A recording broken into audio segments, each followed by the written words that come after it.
Class 12 के student finally आपके हिंदी का पेपर मिल चुका है और बहुत सारे स्टूडेंट्स की कमेंट आ रहे थे कि सर जो एक तो लाइक और शेयर ठोक दीजिए, महाकाल का लाइक और शेयर ठोक दीजिए। पूरा साल मेहनत करता हूँ आपके लिए बेटा, ऐसा नहीं चलेगा, ऐसा नहीं चलेगा। हिंदी का पेपर है वो डाल दीजिए। तो स्टूडेंट्स फाइनली आपका हिंदी का पेपर मिल चुका है और जो आपका सेट ए है तो सेट ए आपका मिला, तो सेट ए और सेट बी सेम ही क्वेश्चन आ रहे हैं, आप किसी भी सेट को पढ़ सकते हैं। तो आपका जो हिंदी का पेपर है उसका पूर्णांक जो स्टूडेंट्स रहेगा वो आपका 80 नंबर का रहेगा और आपका हिंदी का पेपर फाइनली पूरा का पूरा मिल चुका है। आप देख लीजिए, तो पूरा का पूरा आपको पेपर पढ़ लेना है और साथ ही सॉल्यूशन भी इसी वीडियो में आपको मिलने वाला है। तो वीडियो को पहले तो आप लाइक कर दें और चैनल पर नए हो तो चैनल को सब्सक्राइब भी कर दीजिए। तो स्टूडेंट कक्षा 12वीं की सुन लीजिए, पूरा का पूरा पेपर मैं आपको सॉल्यूशन समेत बताने वाला हूँ। तो आपका जो पहला क्वेश्चन है, सही विकल्प का चयन करें। सवेरे की तुलना की गई है, किससे की गई सवेरे की तुलना? खरगोश की आंखों से, शेर की आंखों से, बिल्ली की आंखों से, कुत्ते की आंखों से। तो इसमें आपका जो करेक्ट आंसर है, सही आंसर है वो हो जाएगा खरगोश की आंखों से। तो स्टूडेंट्स आपको याद भी करते चलना क्योंकि आपके पास ज़्यादा समय शेष नहीं बचा है। इसके बाद है आपका दूसरा, उत्तेजना के मूल कारण को कहते हैं विभाव, अनुभव, स्थायी भाव, संचारी भाव। तो इसमें आपका सही आंसर संचारी भाव हो जाएगा। अब आता है आपका तीसरा क्वेश्चन, बाजार दर्शन पाठ के लेखक हैं धर्मी भारती, जयनंद कुमार, विष्णु खरे, महादेवी वर्मा। तो इसमें आपका हो जाएगा जयनंद कुमार। तो आपको जल्दी से अपने कॉपी में नोट करते जाना है और याद भी करते चलना है क्योंकि आपका जो पेपर है वो आपका आज ही होने वाला है। तो जल्दी से पूरा का पूरा पेपर रट लीजिए और साथ ही अच्छी तरीके से तैयारी कर लीजिए। इसके बाद है चौथा, जिस वाक्य में एक ही संज्ञा और क्रिया का प्रयोग होता है उसे क्या कहते हैं? सरल वाक्य, संयुक्त वाक्य, मिश्र वाक्य, इनमें से कोई नहीं। तो इसमें आपका हो जाएगा सरल वाक्य। जल्दी से याद करते जाइएगा। इसके बाद पांचवा, सिल्वर बेंडिंग पाठ के लेखक है मोहन वर्मा, मोहन श्याम जोशी, श्याम मनोहर जोशी, फणेश्वर नाथ रेणु। तो इसमें आपका सही आंसर मनोहर श्याम जोशी हो जाएगा। और इसके बाद आपका वर्तमान छापाखाना का आविष्कार हुआ भारत में, चीन में, जर्मनी में, अमेरिका में। तो इसका आपका सही आंसर जर्मनी हो जाएगा। तो स्टूडेंट्स आपको याद भी करते चलना क्योंकि आपके पास ज़्यादा समय शेष नहीं बचा है और आपका हिंदी का पेपर फाइनली मिल चुका है। इसके बाद है आपके खालिस्तान। तो खालिस्तान स्टूडेंट्स रहेंगे आपके 6 नंबर के, देख लीजिए स्पष्ट तरीके से। पहला खालिस्तान रहेगा नागार्जुन डॉट डॉट के कवि हैं भक्ति काल के, आधुनिक काल के। तो स्टूडेंट्स आपको 2 विकल्प देखने को मिलेंगे खालिस्तान में, तो इसमें आपको एक पर एक को चुनना है। तो इसमें सही आंसर आपका आधुनिक काल हो जाएगा। इसके बाद स्टूडेंट्स आपका बच्चा डॉट डॉट को पाने की जिद कर रहा है, चांद पतंग। तो इसमें आपका सही आंसर चांद हो जाएगा। और इसके बाद है काव्य के भेद होते हैं, तो काव्य के 2 भेद होते हैं, तो इसमें आपको 2 लिख लेना है, जल्दी से याद करते जाइएगा। इसके बाद है बाजार में एक डॉट डॉट है, खेल जादू। तो इसमें आपको लिख लेना है जादू। और इसके बाद चौथा, यशोधरा बाबू मूल रूप से डॉट डॉट के रहने वाले थे, कहाँ के रहने वाले थे? गोरखपुर, कुमाऊँ। तो इसमें कुमाऊँ हो जाएगा। तो इस तरीके से आपके खालिस्तान भी हो जाते हैं और खालिस्तान आपके रह जाएगा केवल एक, तो इसे भी आप देख लीजिए।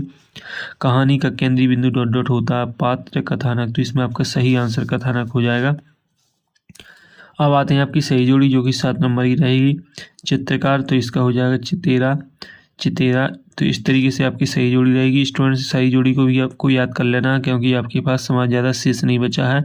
इसके बाद है संपादकीय पृष्ठ। तो इसमें हो जाएगा अखबार की अपनी आवाज़, हिंदी साहित्य का स्वर्ण योग। तो इसका भक्तिकाल हो जाएगा। छायावाद के प्रवर्तक कवि, तो छायावाद के प्रवर्तक कवि हो जाएगा जयशंकर प्रसाद।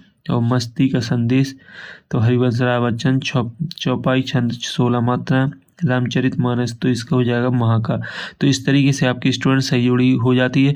सही जोड़ी को भी आप अच्छे तरीके से रट लीजिए और साथ ही तैयारी कर लीजिए। इसके बाद है चौथा, एक शब्दिक वाक्य। 7 नंबर के आपके एक शब्दिक वाक्य रहेंगे जिसमें आपका पहला क्वेश्चन है, कविता का उड़ना कौन नहीं जानता? कविता का उड़ना कौन नहीं जानता? तो इसमें आपका जो सही आंसर है वो आप देख लें। आपका सही आंसर रहेगा इसमें चिड़िया। इसके बाद दूसरा, जहाँ उपमेय में अपमान से श्रेष्ठ बताया जाए वहाँ कौन सा अलंकार होता है? तो इसमें हो जाएगा व्यति अलंकार। भक्तिन के ओंठ कैसी बनी थे? पतली बनी थी। और इसके बाद है चौथा भी आप देख लें, तकनीकी शब्द का दूसरा नाम क्या है? तो इसमें आपको लिख लेना परिभाषिक शब्द। 5वां है आपका जूझ है उपन्यास की हिंदी अनुवादक का नाम लिखिए। तो इसमें आपका सही आंसर हो जाएगा केशव प्रथम वीर। तो इसमें केशव प्रथम वीर हो जाएगा। इसके बाद है समाचार लेखन के कितने प्रकार हैं। तो समाचार लेखन के 5 प्रकार होते हैं, देख लीजिए स्पष्ट तरीके से।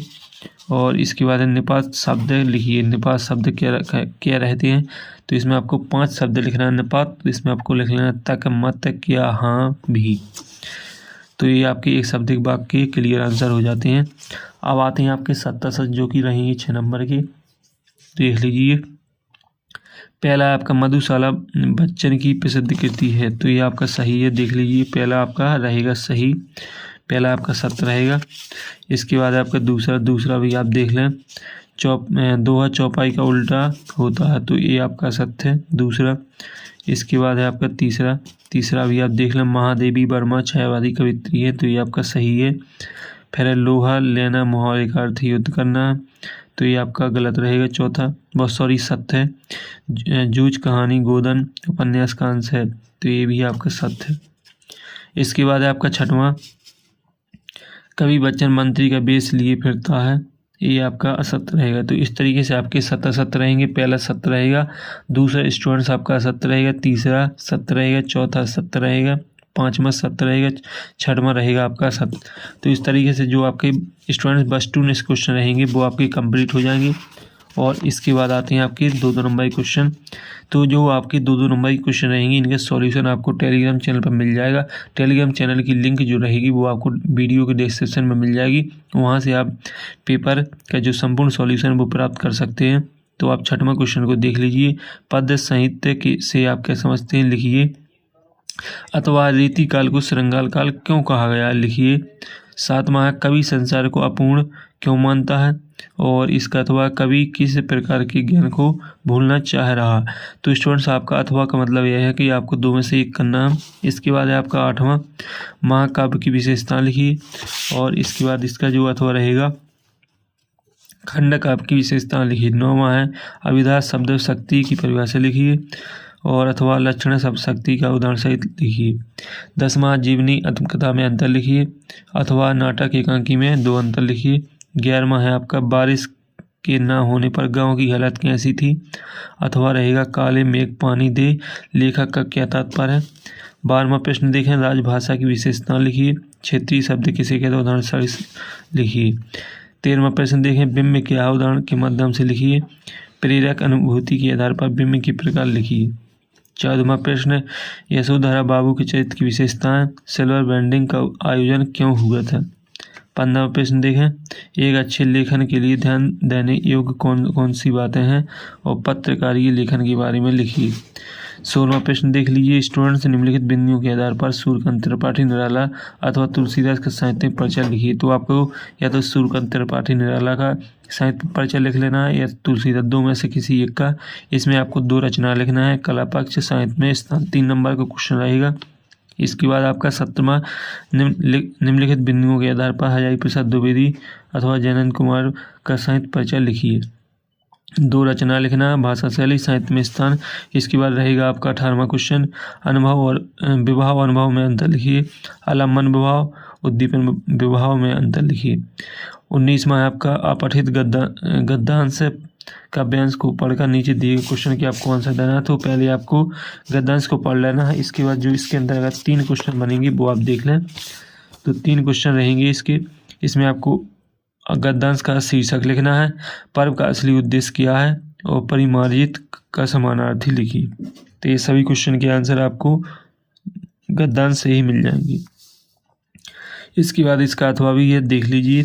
20वां क्वेश्चन रहेगा आपका संदर्भ प्रसंग सहित व्याख्या करना है आपको। 20वां में इसमें आपको कवि का नाम किस पाठ से लिया गया है और साथ ही संदर्भ प्रसंग और व्याख्या आपको कर देना है। 4 नंबर का क्वेश्चन रहेगा। 21वां है आपका, इसमें आपको गद्यांश की संदर्भ प्रसंग सहित व्याख्या करना है। तो देख लीजिए। और जो आपके 22-23 क्वेश्चन है इसमें आपको एप्लीकेशन और निबंध आएगा जो कि आपको पता ही है। तो इस तरीके से आपका कक्षा 12वीं वालों का हिंदी का पेपर कंप्लीट हो चुका है और जो सॉल्यूशन है वो आपको टेलीग्राम पर मिल जाएगा। तो स्टूडेंट्स आपकी नए वीडियो के साथ फिर मिलेंगे, तब तक के लिए जय हिंद।